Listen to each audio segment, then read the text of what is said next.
Do keep it simple.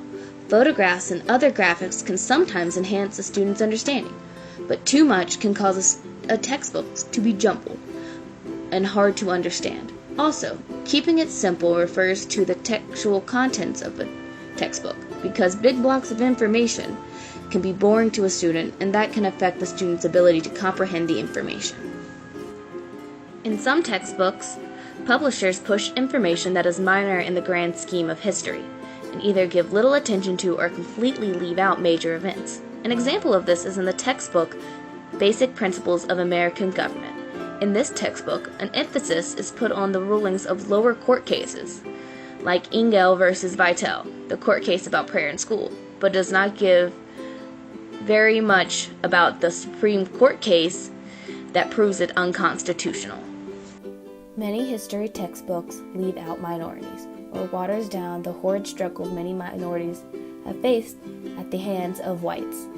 Some textbooks tell the story of the Native American as if they were in the way of progress and were needed to be gotten rid of to make way for white settlers in the West. Including these sometimes hard-to-hear stories is what history is really like, and maybe will keep others from repeating it.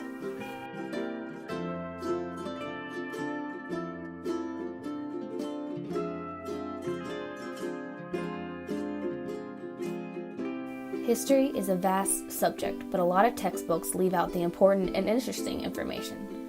A lot of the omitted information is because some adults think the information is too hard to discuss for students, like slavery and the Holocaust. Kyle Mays, a postdoctoral fellow at UNCC, states, "We should embrace the difficult histories that inform our national narrative.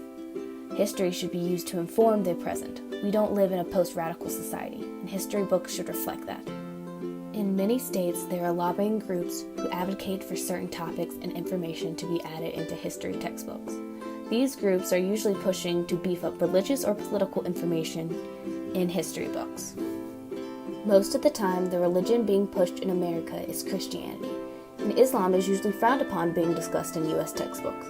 An example of this shift can be found in the textbook United States Government, which includes the Christian rhetoric that the Constitution does not include separation between church and state in writing, despite many Supreme Court rulings that it is part of the First Amendment. All political parties lobby for some sort of bias towards their cause in history textbooks. A right-wing example is the Republican National Committee attacking AP U.S. history textbooks for not pushing more patriotic ideals, the positivity of free enterprise, and the need for respecting authority.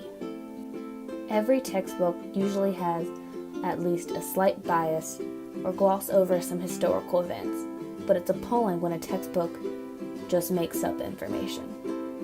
An example of this is in Perfect Learning's American History textbook, where it's claimed that Moses influenced the writers of the Constitution instead of Enlightenment thinkers, which is completely unfounded in records and makes no sense.